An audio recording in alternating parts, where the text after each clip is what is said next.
selalu berusaha menyimpan sesuatu yang bisa membawa manfaat, baik untuk dirinya, untuk anak cucunya, maupun untuk keluarganya, untuk masa kini dan masa depannya. Kadang simpanan itu berbentuk uang, kadang berupa tanah, lain saat berbentuk pabrik, dan lain sebagainya. Sementara masa depan yang paling pasti adalah akhirat. Jika untuk masa depan dunia kita rela memeras keringat, membanting tulang, pergi pagi dan pulang petang, menyimpan uang, menyimpan tanah, menyimpan pabrik, pernahkah kita merenung jika satu saat kiamat datang, kita dibangkitkan dari kubur masing-masing, berdiri di padang mahsyar untuk mempertanggungjawabkan seluruh kegiatan hidup kita di dunia ini? Lalu kita akan menuju ke alam akhirat. Sudahkah kita mempunyai simpanan untuk akhirat kita? Pada pertemuan kali ini saya ingin menyampaikan sebuah hadis di mana Rasulullah sallallahu alaihi wasallam bersabda, "Arba'un min kanzil jannah." Simpanan sorga ada 4 macam. Yang pertama, ikhfa'us sadaqah, menyembunyikan sedekah. Saudara-saudara kaum muslimin, sebagaimana yang kita maklum bahwa Allah Subhanahu wa taala melebihkan sebagian rezeki dari kita terhadap yang lain. Ada yang kaya, ada yang setengah kaya, ada yang miskin, ada yang setengah miskin, dan selanjutnya. Ada yang gajinya kecil tapi penghasilannya gede. Ada yang penghasilannya gede tapi enggak punya gaji. Ada juga yang memang gajinya gede dan penghasilannya gede. Kelebihan rezeki merupakan sunnatullah dan tidak harus membuat kita merasa lebih dari yang lain. Bahkan sebaliknya, kelebihan itu harus membuat kita ringan tangan untuk menolong mereka yang memang memerlukan pertolongan. Kalau saudara diberikan ilmu, maka pertanyaan akhirat cuma satu: ilmumu kau amalkan untuk apa? Kalau saudara diberikan umur yang panjang, pengadilan akhirat juga bertanya satu: umurmu kau habiskan di mana? Tapi kalau saudara diberikan harta, pengadilan akhirat akan bertanya dua: hartamu kau dapat dari mana, kau belanjakan kemana? Dari mananya ditanya, dan kemananya juga ditanya. Oleh karena kita akan dimintakan pertanggungan jawab, maka amanah yang bernama harta ini harus kita gunakan dengan sebaik-baiknya. Ada penggunaan yang merupakan kewajiban, itu zakat namanya. Ada penggunaan yang sewaktu-waktu, itu infak namanya. Ada yang lebih sewaktu-waktu lagi, dan itu sedekah namanya. Zakat dia terikat oleh haul dan nisab, oleh putaran batas waktu dan ukuran dari harta itu sendiri. Sedangkan infak terikat oleh situasi dan kondisi perekonomian seseorang. Sedangkan sedekah tidak terikat dengan apapun. Dalam kondisi seperti apapun kita bisa melakukan sedekah dengan yang terkecil sekalipun. Sampai-sampai Rasulullah sallallahu alaihi wasallam mengajarkan, la tahqiranna minal ma'rufi syai'an walau an talqa akhaka biwajhin talik. Atau ada hadis, tabassumuka fi wajhi akhika laka shadaqah. Senyumanmu kepada temanmu adalah sedekah. Jadi untuk melakukan sedekah tidak harus dalam berbentuk uang. Dengan ilmu kita bisa sedekah, dengan tenaga kita bisa bersedekah, dengan pikiran kita bisa bersedekah, bahkan senyum kepada teman itu pun sedekah. Jadi kalau sedekah dengan uang memang belum punya uang, nyengir aja banyakin. Itu asal pada tempatnya, jangan lalu ketemu tiang listrik cengengesan. Tentu tidak pada tempatnya dan tidak wajar. Nah, sedekah yang paling dicintai Allah adalah sedekah yang disembunyikan. Artinya jauh dari sifat riya. Kan kadang-kadang ada orang sedekah itu disebutkan namanya, apa tidak bagus? Kalau memang niatnya ikhlas, ya bagus-bagus saja untuk memberikan sugesti kepada yang lain. Si Fulan bin Fulan nyumbang sekian, diumumkan. Boleh kalau niatnya untuk memberikan rangsangan kepada yang lain supaya dia menyumbang lebih besar dari orang tadi. Tapi kalau itu mendatangkan riya, maka sedekah yang paling dicintai Allah adalah sedekah yang disembunyikan. Tangan kiri saja tidak tahu apa yang diberikan oleh tangan kanan. Sedekah yang dilakukan dengan ikhlas akan merupakan perbendaharaan surga, tersembunyi dari pandangan orang lain, tidak seorang pun tahu. Karena memang sikap yang baik adalah melupakan kebaikan dan mengingat kesalahan. Itu salah satu ciri orang bahagia. Orang yang selalu mengingat kesalahannya dan berusaha melupakan segala kebaikannya. Kalau dia akan berada kebaikan, dia tidak bisa ikut, dia merasa rugi karena dia merasa belum pernah berbuat baik. Tapi kalau akan melakukan kesalahan baru, dia ingat kesalahan yang sudah-sudah, sehingga terhalang baginya untuk melakukan satu kesalahan baru. Demikianlah saudara-saudara, bahwa Allah melebihkan rizki sebagian kita dari yang lain, agar terjadi tolong-menolong dalam kehidupan ini. Jadi kesenjangan yang nature, kesenjangan yang alami, itu sunnatullah.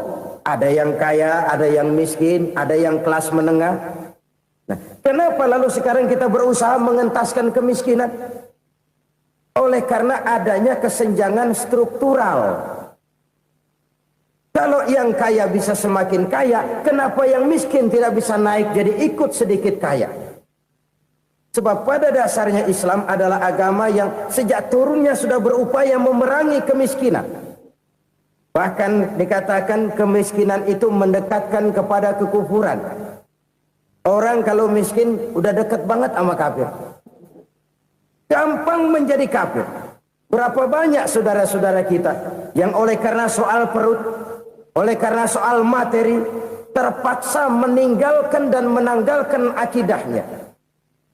Menjual petunjuk yang diberikan Allah dengan kesenangan dunia yang cuma sebentar ini. Na'udzubillah, thumma na'udzubillah. Jadi makin kita sembunyikan satu sedekah, semakin banyak perbendaharaan kita di surga. Sedekah yang paling dicintai Allah adalah sedekah yang disembunyikan. Malahan ada seorang sufi, dia punya kebiasaan kalau pergi sholat Jumat dia bawa uang, itu uang dia taruh di bawah tikar masjid. Dia niat sedekah kepada siapa saja yang nemuin itu duit.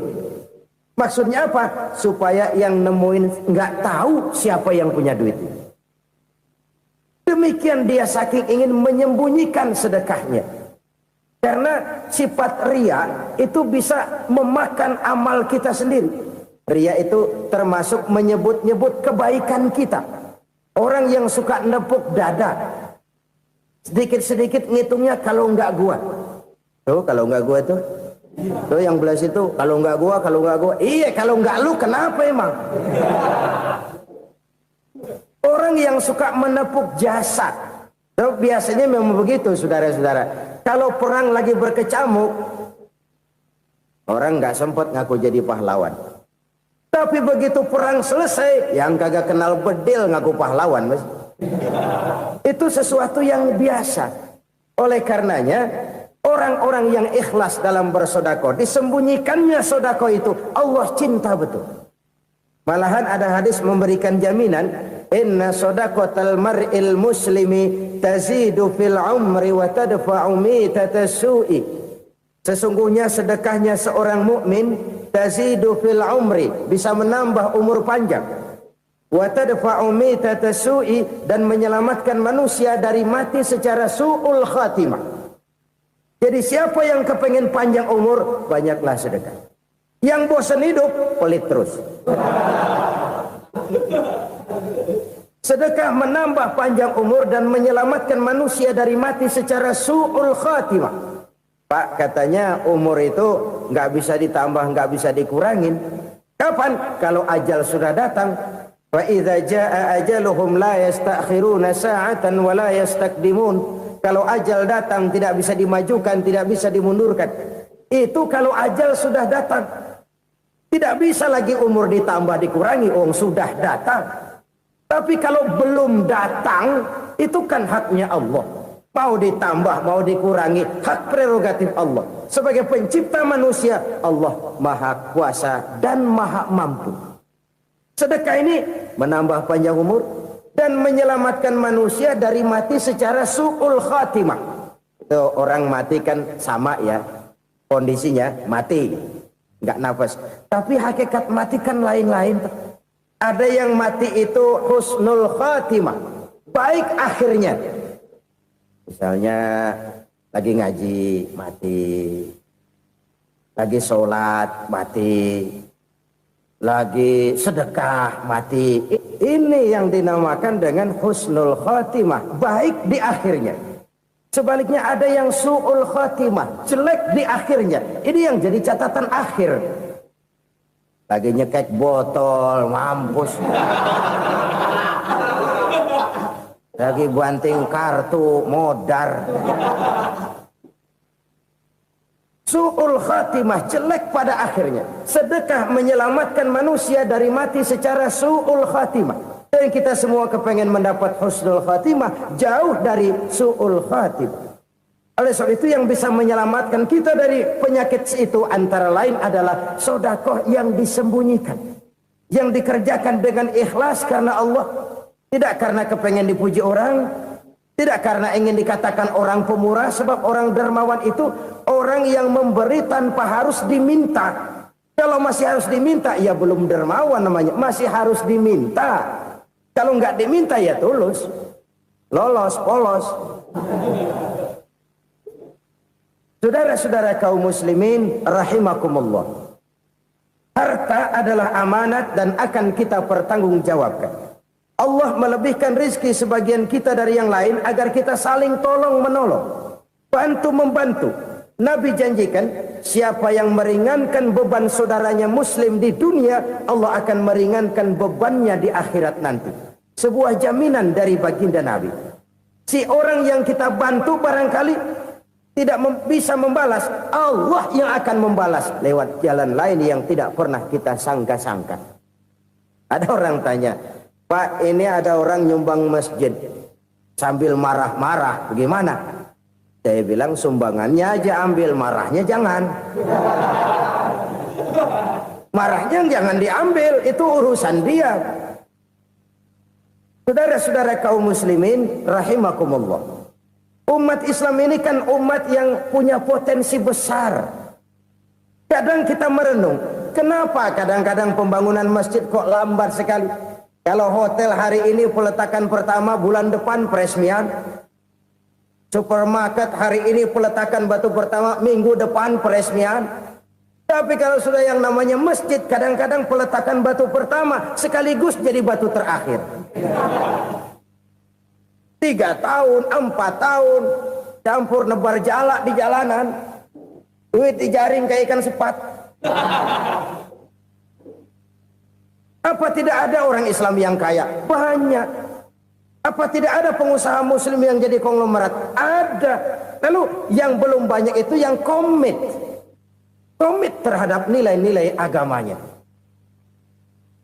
Akhirnya kita jatuh jadi umat yang lemah. Belum ada pengusaha konglomerat muslim buka pabrik supermi cap beduk misalnya umpamanya atau pabrik kecap cap sorban supaya identitas keislamannya sedikit kelihatan. Kita jatuh jadi umat yang lemah karena potensi tidak terinventarisir dengan baik. Kita ini ibarat kompor yang cuma matengin nasi orang lain. Potensi kita dimanfaatkan oleh orang lain. Ukhuwah Islamiyah kita baru terbatas kepada silaturahmi. Ukhuwah di bidang ekonomi kita lemah, ukhuwah di bidang kebudayaan kita lemah, apalagi ukhuwah di bidang politik kita lebih rapuh lagi. Padahal ukhuwah itu adalah totalitas kehidupan manusia, menyangkut ipolek sosbud, memerlukan nilai-nilai ukhuwah. Jadi oleh karena itu mari kita menyadari di dalam harta kita, walaupun kita yang cari, pergi pagi, pulang sore, peras keringat, banting tulang, di sana ada harta anak yatim. Di sana ada hak masjid. di sana ada hak pesantren, di sana ada hak jihad. Berbahagialah seseorang apabila dia oleh Allah dijadikan keran. Keran itu menyimpan air, tapi tidak untuk dirinya, tapi disalurkannya kepada mereka yang memang memerlukannya. Saudara-saudara kaum muslimin rahimakumullah, ini yang pertama. Jadi perbendaharaan surga adalah menyembunyikan sedekah. Orang lain nggak tahu, kita pun nggak pernah ngitung-ngitung.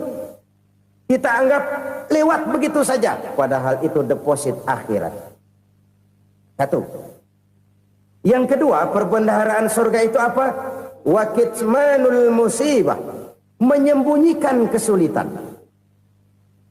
Kadang orang takut menghadapi kesulitan, tapi makin kita merenung, hidup ini kan sebenarnya urusan. Takut sama urusan, ya jangan hidup. Tandanya orang hidup itu kalau punya urusan. Urusan melupakan problem, problem sering menimbulkan kesulitan. Kesulitan bukan untuk ditakuti, tapi untuk diatasi dan dicarikan jalan keluarnya. Siapa sih orangnya yang nggak pernah sulit-sulit? Makin tinggi status sosialnya, makin gede urusannya. Makin tinggi kualitas imannya, makin berat tingkat kesulitannya. Cuma memang yang namanya enak itu seperti pelangi. Biang lala itu nggak pernah di atas kepala kita, di atas kepala orang melulu. Lo sih enak lo, kata kita. Dia juga bilang yang enak kan lo. Pelangi itu nggak pernah di atas kepala kita. Kata tukang beca, aduh enak ya naik Mercy. Kata tukang beca, apa yang di dalam mobil Mercy? Aduh enak bener tukang beca, di jok ngeringkuk ngorok pules bener. Saya kamar pakai AC, sejuk, tempat tidur sutra, empuk, alga, spring bed, kulak kulik, nggak bisa pules kalau belum minum Valium, belum tidur. Enak bener tukang beca, di jok ngorok nggak tahu wetan kulon. Si tukang beca bilang yang di Mercy enak, yang di Mercy bilang tukang beca enak. Inilah enak, nggak pernah di atas kepala kita, di atas kepala orang lain melulu enak itu. Nah, saudara-saudara, yang merupakan perbendaharaan surga itu orang yang bisa menyembunyikan kesulitan, baik pribadi ataupun rumah tangga. Nih terutama rumah tangga yang jadi soalnya. Kadang-kadang kita ini kalau senang, sebaliknya kalau senang kita diam, kalem aja, cuek. Banyak banget duit kita bawaan, diam aja udah. Malah ketemu orang takut. Tapi begitu susah, sekampung tahu. Padahal Nabi mengajarkan perbendaharaan surga itu menyembunyikan musibah, menyembunyikan kesulitan. Kalau enak, cerita sama orang-orang. Kalau nggak enak, rasain sendiri, tekan sendiri, atasin sendiri. Kita kan sebaliknya, senang kita diam, asal lagi susah, paling tidak kita nyari teman buat cerita kesusahan. Siapa orangnya yang nggak pernah susah? Cuma soalnya bagaimana kita mengatasi kesusahan itu sendiri. Begitu juga misalnya kalau orang sudah berumah tangga, itu orang tuanya harus menjadi tempat dia cerita yang enak-enak saja. Yang nggak enak rasain berdua, selesaikan berdua, atasin berdua. Jangan dibalik. Asal senang diam, giliran susah aja. Maknya laporan. Terbalik. Bisa menjaga security informasi. Maka nama bayam keluar diam, malah seluitan. Enak amat lo makan daging ayam. Security informasi. Saudara-saudara kaum muslimin rahimakumullah, ujian yang terberat itu yang pernah diberikan kepada para nabi, para rasul, para aulia, para ulama. Makin tinggi keimanan, makin berat bentuk kesulitan. Ayo saya kemukakan satu contoh saja. Ada seorang nabi yang kaya, nabi kaya, namanya Nabi Ayub. Iblis kalau orang begini kan keki, ibadahnya rajin, kaya. Nih yang kayak begini susah digodain. Kalau ibadahnya rajin, miskin, kali bisa disogok. Sini imannya mantap, ibadahnya rajin, kaya, nabi lagi. Oh, tapi namanya iblis nggak kurang akal. laporan, Tuhan, kenapa Les? Ya ini bahasa saya, bahasa Qurannya sih nggak gitu. Itu hambamu yang namanya Ayub, dia rajin ibadah cuma karena dikasih kaya aja. Coba kasih miskin dia, berhenti dia sembahyang. Ah, kamu bisa aja. Saya tahu Ayub itu hambaku yang ikhlas. Saya buktiin Tuhan, silahkan. Dibuktiin lah, iblis turun ke alamin. Yang mula-mula dia lakukan, dia rusak sawah ladang Nabi Ayub. Dia binasakan binatang ternak Nabi Ayub. Sehingga dalam waktu singkat, jatuhlah Nabi Ayub dari orang paling kaya jadi orang paling miskin. Beliau masih ibadah di mihrab dalam masjid. Datang iblis. Saudara Ayub, ya, lagi ngapain? Ibadah. Nyembah Allah, nyembah Allah. Oh, percuma. Kenapa? Tuhan yang ente sembah nih, dia udah bikin miskin ente. Sawah ladang ente hancur lebur, binatang ternak binasa. Sekarang ente jadi orang paling miskin. Ngapain nyembah Tuhan kayak begitu? Tekor. Udah berhenti dah ibadah, berhenti ibadah. Ini iblis sama Tuhan laporannya lain, yang dikerjakan kepada Nabi Ayub juga lain. Benar begitu iblis kata Nabi Ayub? Iya, sawah ladang saya habis, buras. Binatang ternak saya binasa, binasa. Saya miskin, bangpak. Apa jawab Nabi Ayub? Bukan innalillahi, ya ini hebat. Alhamdulillahillazi a'tani wa akhza minni. Segala puji bagi Allah yang telah memberikan harta kepada saya dan sekarang mengambilnya lagi. Alhamdulillah. Allah yang ngasih, Allah yang ambil. Itu mah urusan Allah. Iblis cuman ibadah jalan terus, sujud lagi Nabi Ayub. Iblis seleher gondok banget. Dasar Nabi nggak mempan dia apa-apain. Miskin malah alhamdulillah. Allah yang ngasih, Allah yang ngambil. Jadi kalau kita tidak komit, kita tidak terikat kepada kaya, miskin, senang, susah, apa yang bisa bikin kita susah? Jadikan kekayaan, kemiskinan, jadikan senang, susah sebagai anak buah yang bisa kita atur. Jangan kekayaan ngatur kita, jangan kemiskinan ngatur kita. Kita yang harus mengatur mereka. Senang, susah, kaya, miskin, bahagia, sengsara, jadikan itu anak buah yang bisa kita atur. Kalau sekarang kita kaya, lain saat boleh jadi kita miskin, semiskin-miskinnya. Allah yang ngasih, Allah yang ngambil. Tenaga mana yang bisa menghalangi? Ibadah jalan terus. Iblis makin gondok. Dasar Nabi loh. Akhirnya apa? Nabi Ayub dikerjain, diberikan penyakit. Demikian fatal penyakitnya. Bayangin, udah miskin sakit. Masya Allah. Miskin sakit. Sakitnya nggak lama, kira-kira 16 tahun. Istrinya 3, 2 mental minta ceraiin. Ngerawatin laki bengek begini. Senang belum tentu, susah udah pasti nih. Cerai aja, cerai dah. Cerai. Tinggal satu Siti Rahmah yang setia menemani beliau. Sesetia-setianya hati perempuan. Satu saat Siti Rahmah bilang, "Bang, iya, abang kan Nabi bang. Lalu, namanya Nabi kan doanya jarang meleset bang. Maksud kamu minta kenapa sih sama Tuhan biar abang sembuh baik dah bang?" Siti Rahmah, iya. Saya sakit berapa tahun sih dah? 16 tahun bang. Sebelum ini saya sehat berapa tahun? Ya kira-kira 60 tahun bang. Nah coba ente banding-bandingin Rahmah. Saya dikasih sehat 60 tahun. Dikasih sakit 16 tahun. Sudah nggak sabar. Mau doa kepada Allah minta sembuh. Saya malu. Malu kepada Allah. Diuji dengan yang luar biasa seperti ini. Tidak mengganggu stabilitas kehambaannya. Dia tetap menghamba kepada Allah subhanahu wa ta'ala. Saudara-saudara kaum muslimin rahimakumullah. Kunci menghadapi kesulitan itu apa? Allah jelaskan dalam satu ayat, wa basyiris sabirin alladzina iza asabathum musibah qalu inna lillahi wa inna ilaihi raji'un. Gembirakan orang-orang yang sabar. Siapa mereka itu? yang apabila mendapat musibah mereka kembali kepada keyakinan dasar segalanya dari Allah dan segalanya akan kembali kepada Allah. Ini konsepsi dasar dari sikap muslim dalam menghadapi berbagai kesulitan. Segalanya dari Allah, segalanya akan kembali kepada Allah.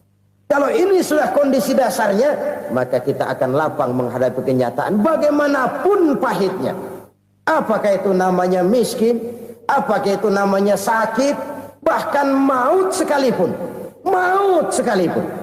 Segalanya dari Allah, segalanya akan kembali kepada Allah. Ini sikap hidup, bukan sekedar ucapan. Kita kadang-kadang menjadikannya sebagai ucapan. Mulutnya sehingga berhenti, innalillahi wa inna ilaihi rajiun, tapi nangisnya terus gerung-gerungan. Bukan itu, ini kesadaran moral. Kalau segalanya dari Allah, segalanya kembali kepada Allah, kan sebenarnya cuma nunggu giliran. Hari ini saya nyembayangin dia, entah hari apa saya disembayangin orang. Hari ini saya antar dia ke kubur, entah hari apa orang nganterin saya ke kubur. Hari ini saya tahlilkan dia, entah nanti kapan orang tahlilkan saya. Segalanya dari Allah, segalanya akan kembali juga kepada Allah.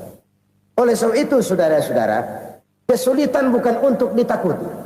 Kesulitan justru untuk diatasi, dicarikan jalan keluarnya. Dan tidak ada orang yang tidak pernah mendapat kesulitan. Tidak ada. Semakin tinggi status sosial, semakin tinggi kualitas keimanan, semakin besar juga tingkat kesulitan. Hanya saja bagaimana cara kita mengatasinya. Dan Al-Quran menyatakan, inna ma'al usri yusra. Di balik kesulitan itu pasti ada kemudahan. Roda itu berputar. Karena itu Rasulullah sallallahu alaihi wasallam mengingatkan kepada kita, ta'arraf ilallahi firraha ya'rifka fisyiddah. Ingatlah kepada Allah di waktu kamu senang, supaya Allah ingat kepada kamu di waktu kamu susah. Kalau waktu senang kita ingat kepada Allah, kita susah, Allah tidak akan meninggalkan kita. Tapi kalau waktu senang kita jauh dari Allah, sujud tidak sempat, dengan masjid jauh, ketika senang kita lupakan Allah. Nanti begitu kita susah, Allah lupakan kita. Dan itu menyakitkan. Oleh karena itu orang-orang tua kita dulu bilang, kalau lagi sehat ingat-ingat, lu bakal sakit nanti.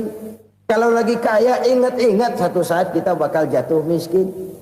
Bahkan kalau lagi muda ingat-ingat kita bakal tua. Dan yang terpenting, kalau lagi hidup ingat-ingat kita bakal mati.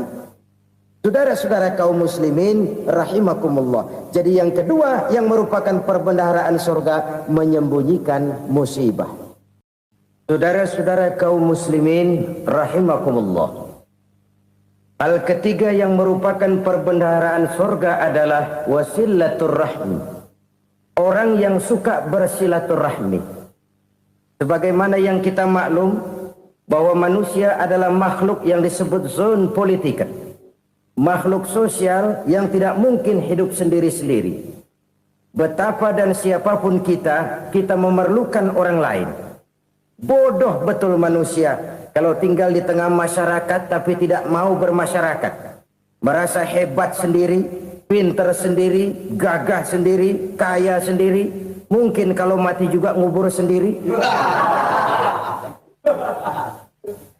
Jangankan kita di sini, di sorga saja Nabi Adam waktu sendirian bengong melulu, mondar mandir.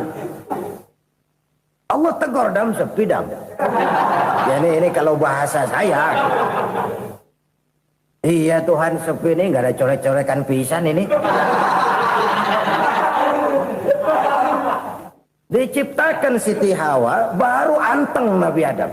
Itu di sorga. Cobalah. Umpamanya saudara tinggal di Jakarta nih. Kayak bener. Apaan aja di Jakarta punya saudara dah. Jembatan Semanggi ambil. Monas buntel bawa pulang. Hotel-hotel ambil semua. Cuman tinggal di Jakarta sendirian, apa enaknya? Betapa dan siapapun kita perlu orang lain. Tidak ada seorang pun yang bisa memenuhi kebutuhan hidupnya secara sendiri-sendiri. Nah, Islam telah menyelamatkan manusia dari ras diskriminasi. Mengikat manusia dengan persaudaraan yang berlandaskan kepada akidah. Karena itu dianjurkan bersilaturahmi.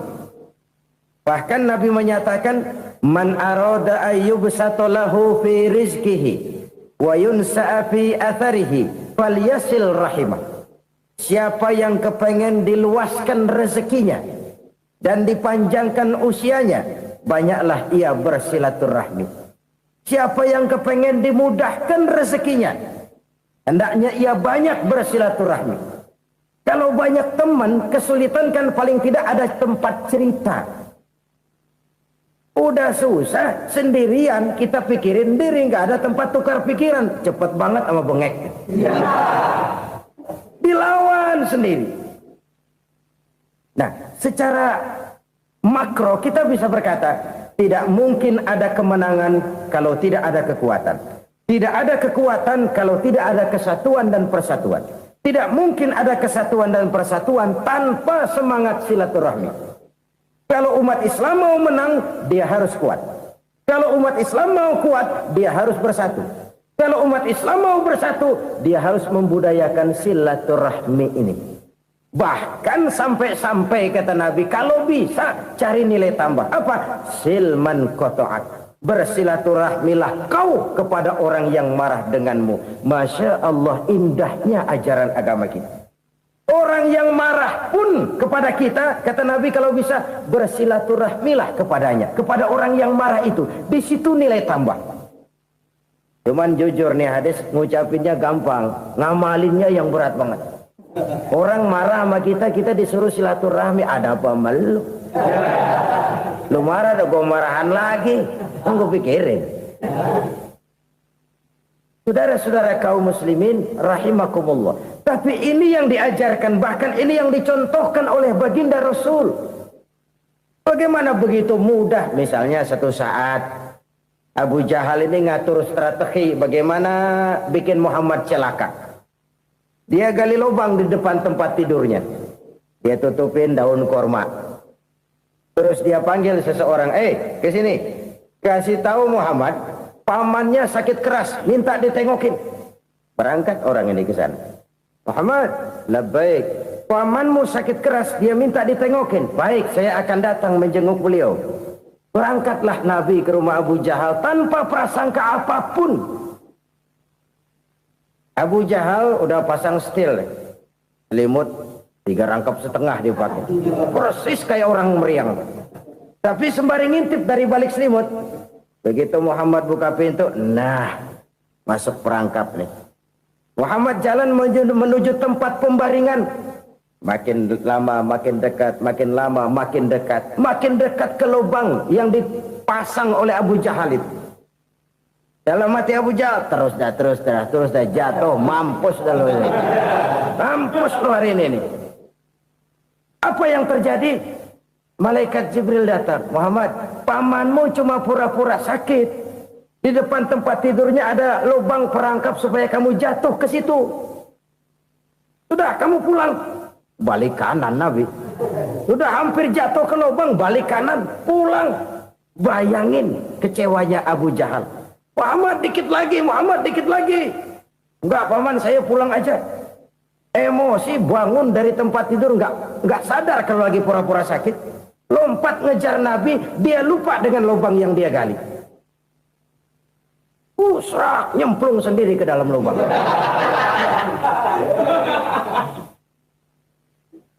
Nabi terus berlalu. Ini terjadi keanehan. Jatuh ke lubang yang dia gali itu sebenarnya nggak terlalu dalam ya, antara 3-4 meteran lah. Tolong saya jatuh ke lubang ini. Datanglah pelayan-pelayannya itu. Angkat saya dari sini. Oh, yang ngulurin tambang. Satu gulung, belum juga nyampe itu tambang. Kurang, beli lagi ke warung. Sambung, ulur lagi, nggak juga bisa sampai. Wah, ini kerjaan Muhammad ini. Tolong, siapa salah seorang kamu ke rumah Muhammad, kasih tahu encangnya kecebur. Minta ditolongin. Sampaikan kepada Rasul. Kenapa? Pamanmu jatuh ke lubang, Muhammad minta tolong diangkatin. Tambang udah nyambung-nyambung nggak nyampe juga. Ya, nanti saya datang, saya tolong. Coba. Nyata-nyata orang berniat jahat mau mencelakakan dia. Datang dia menolong. Ini yang disebut air tuba dibalas air susu ya ini. Bukan sebaliknya. Air tuba dibalas air susu. Paman, kecebur ya? Iya Muhammad, tolong ini. Pegang tangan saya. Nabi ulurkan tangannya. Nyampe. Dipegang oleh Abu Jahal. Diangkat ke atas. Sampai atas. Apa kata Abu Jahal? Sihirmu memang hebat Muhammad. Udah ditolongin dikata sihir. Yang enak kita kemplang kan itu orang begitu. Urusan apa? Tapi inilah akhlak. Kalau bisa kamu bersilaturahmilah dengan orang yang marah kepadamu sekalipun. Orang marah kita tetap baik. So, kalau kita berbuat baik sama orang yang memang baik, rasanya sih biasa-biasa aja. Orang baik kita baik lagi. Ya draw aja, belum ada nilai tambah di situ. Baru ada nilai tambah kalau kita bisa berbuat baik kepada orang yang nyakitin kita. Itu namanya kita setingkat di atas dia. Dia sakitin kita, kita berbuat baik sama dia. Dia pelit sama kita, kita baik sama dia. Dia marahin kita, kita deketin dia. Di situ kita punya nilai tambah. Jadi siapa yang ingin diluaskan rezekinya kata Nabi dan dipanjangkan umurnya, hendaklah ia banyak-banyak bersilaturahmi. Sederhana sebenarnya silaturahmi. Tapi silaturahmi membangkitkan semangat kesatuan dan persatuan. Kesatuan dan persatuan melahirkan kekuatan. Dalam matematika, 1 ditambah 1 pasti 2. Tapi di tengah masyarakat, 1 orang takut ditambah 1 orang takut, hasilnya jadi 2 orang setengah berani. Kenapa setengah berani? Karena udah berdua. Tadi pan takut sendirian. Kalau dia kumpul turu-turu takutlah jadi berani. Kita yang lemah, kita yang tidak berdaya, kita yang miskin, kalau mau kompak bersatu, apa yang nggak bisa kita kerjain? Apalagi tinggal di kota besar, pilihan cuma 2, bertahan atau minggir. Bertahan atau minggir. Untuk bisa bertahan harus mampu bersaing. Untuk mampu bersaing harus punya keahlian. Keahlian harus ditunjang dengan pendidikan. Ditambah oleh kekompakan sebagai umat. Udah miskin mencar mulu, orang injek kita. Orang nggak pandang urusan apa malu. Oleh karena itu silaturahmi pada hakikatnya merupakan ruh dari ukhuwah yang diajarkan oleh agama kita. Bagaimana Islam menyelamatkan masyarakat manusia dari ras diskriminasi, mengikat manusia, dan tidak ada persaudaraan yang lebih indah selain persaudaraan yang diikat dengan nilai-nilai akidah. Sepanjang orang di jalan Allah, itulah saudara kita. Keluar dia dari jalan Allah, selesailah persaudaraan sampai di situ. Karena itu, kalau ingin menyimpan sesuatu di surga, banyaklah bersilaturahmi. Datang ke rumah ini, datang ke rumah itu, dan lain sebagainya. Itu simpanan kita di akhirat nanti. Ini yang ketiga. Saudara-saudara, yang keempat, perbendaharaan surga itu apa? Wa qawlu la hawla wa la quwwata illa billah. Ucapan la haula wa la quwwata illa billah. Ibadah kan ada yang berat, modalnya besar. Bangun masjid berat, modalnya besar. Bangun rumah sakit berat, modalnya besar. Ada ibadah yang berat tapi modalnya ringan. Misalnya puasa. Puasa itu berat, mengendalikan nafsu. Kalau sekedar nggak makan nggak minum sih enteng, mengendalikan nafsu itu jihad terbesar. Tapi kan modalnya ringan, cuma niat saja. Ini ibadah berat, modalnya ringan. Ada ibadah yang ringan, modalnya juga enteng.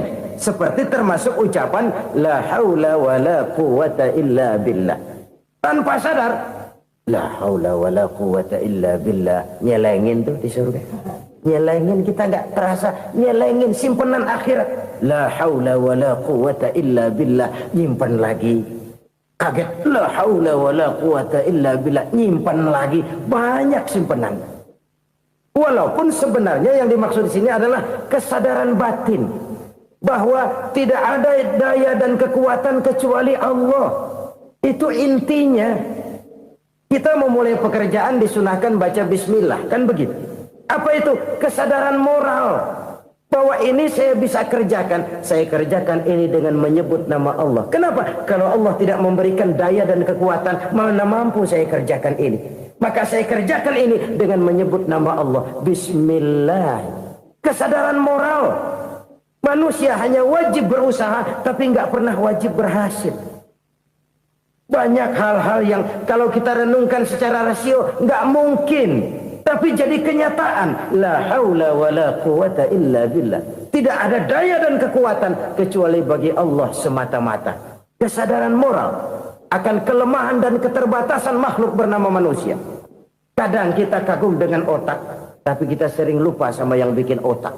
Padahal bagaimanapun hebatnya otak, yang bikin otak pasti lebih hebat dari otak. Nggak percaya, silahkan otak-otakan. Inilah kecenderungan. Kita kagum dengan pesawat-pesawat mutakhir, bukan main besi gede banget terbang itu. Alangkah hebatnya. Lalu apa yang bikin otak tidak lebih hebat dari itu semua? Kita puji laut, apa yang bikin laut tidak lebih hebat dari laut itu? La haula wa la quwata illa billah. Tidak ada daya dan kekuatan kecuali Allah. Apa yang bisa kita lakukan? Kalau tidak karena daya dan kemampuan yang diberikan oleh Allah kepada kita. Lahirlah sikap tawadu, rendah hati. Tidak melonjak menjadi angkuh dan sombong. Sadar akan kelemahan dan keterbatasan diri. Sebagai makhluk yang diciptakan oleh Allah Subhanahu wa ta'ala. Jadi satu sisi ini ucapan yang berpahala, la haula, jadi wiridan. Pada sisi lain ini kesadaran moral, sikap mental, kesadaran batin, bahwa yang punya daya dan kekuatan itu cuma Allah. Kita nggak pantas untuk sombong, sebab sombong itu pakaiannya Allah. Kita nggak sedang pakai pakaian Allah, kegedean. Dan makin kita renungi, makin terbentur. Apa sih yang bisa kita sombongin? Kita mau sombong apa? Kaya? Pintar? Itu kan semua relatif. Di atas langit masih ada langit lagi. Jadi oleh karenanya, marilah kita menyadari. Manusia hanya wajib berusaha, tapi tidak pernah wajib berhasil. Yang berusaha saja tidak wajib berhasil, apalagi yang tidak berusaha. Islam bukan agama orang pemalas yang selesai sholat lalu enggelohom, enggelenggem ayem-ayem. Tapi Islam bukan agama orang sombong yang setelah berusaha lalu tidak memerlukan Allah. Kita bisa saja bikin proyeksi, tahun sekian kita bakal panen besar menurut perhitungan otak. Tapi ada kejadian lain. Apa? Tikus ngambek. Habis itu dimakanin tikus, panen gagal. Proyeksi rasional gagal oleh tikus-tikus yang ngambek itu. Bisa saja terjadi. Tahun depan kita panen besar, urung. Kenapa? Musim panas panjang. Dan sekarang ini koran-koran bikin berita musim mengalami penyelewengan. Bukan cuma manusia yang nyeleweng sekarang. Musim pakai nyeleweng. Mestinya kan musim hujan udah selesai. Masih hujan-hujan juga. Musim. Nah sekarang kita boleh bikin proyeksi. Kita bakal panen besar. Tahu-tahu musim panas panjang.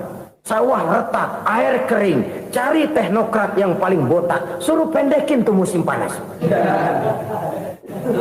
La haula wa la quwata illa billah.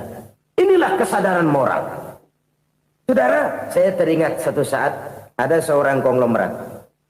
Umurnya ya kira-kira 70-an. Satu saat dia ditanya oleh wartawan, "Pak, umur Bapak berapa sih?" "Ya paling 10 tahun." 10 tahun? 10 tahun? Anak Bapak berapa orang? Satu saja? Satu. Harta Bapak berapa? Ya paling-paling bangsa 7 juta kali. 7 juta? Iya. Pak, kenapa Bapak bohongi saya? Bapak punya buku biografi. Koran-koran, majalah-majalah banyak memuat cerita riwayat hidup Bapak. Saya tahu umur Bapak 70. Kenapa bilang cuma 7 tahun? Saya tahu anak Bapak 8. Kenapa cuma bilang 1? Saya tahu harta bapak miliaran, mungkin triliunan, pabrik di mana-mana, bank di mana-mana. Kenapa bilang uang bapak cuma 7 juta? Nah, kata si konglomerat tadi, kamu benar nak, kamu benar. Umur saya kalau jumlahnya memang 70 nak. Cuman ingat-ingat saya, baru 7 tahun terakhir ini saya sujud. Baru 7 tahun terakhir ini saya berusaha dekat dengan Allah. Saya laksanakan perintahnya, saya jauhi larangannya. 7 tahun inilah rasanya yang ada nilainya di hadapan Allah. Yang 63 tahun matong, kelabu, kelam umur gue. Habis untuk maksiat, untuk munkarat. Maka ketika ditanya tadi, umur saya 7 tahun itu. Oh begitu Pak. Oh iya. Lalu anak Pak. Anak bapak kan 8. Kenapa bilang cuma 1? Nah, kalau jumlah hitungannya memang anak saya 8. Tapi dari 8 orang ini rasanya cuma 1 nih. Yang bakal jadi buah hati, belahan jantung.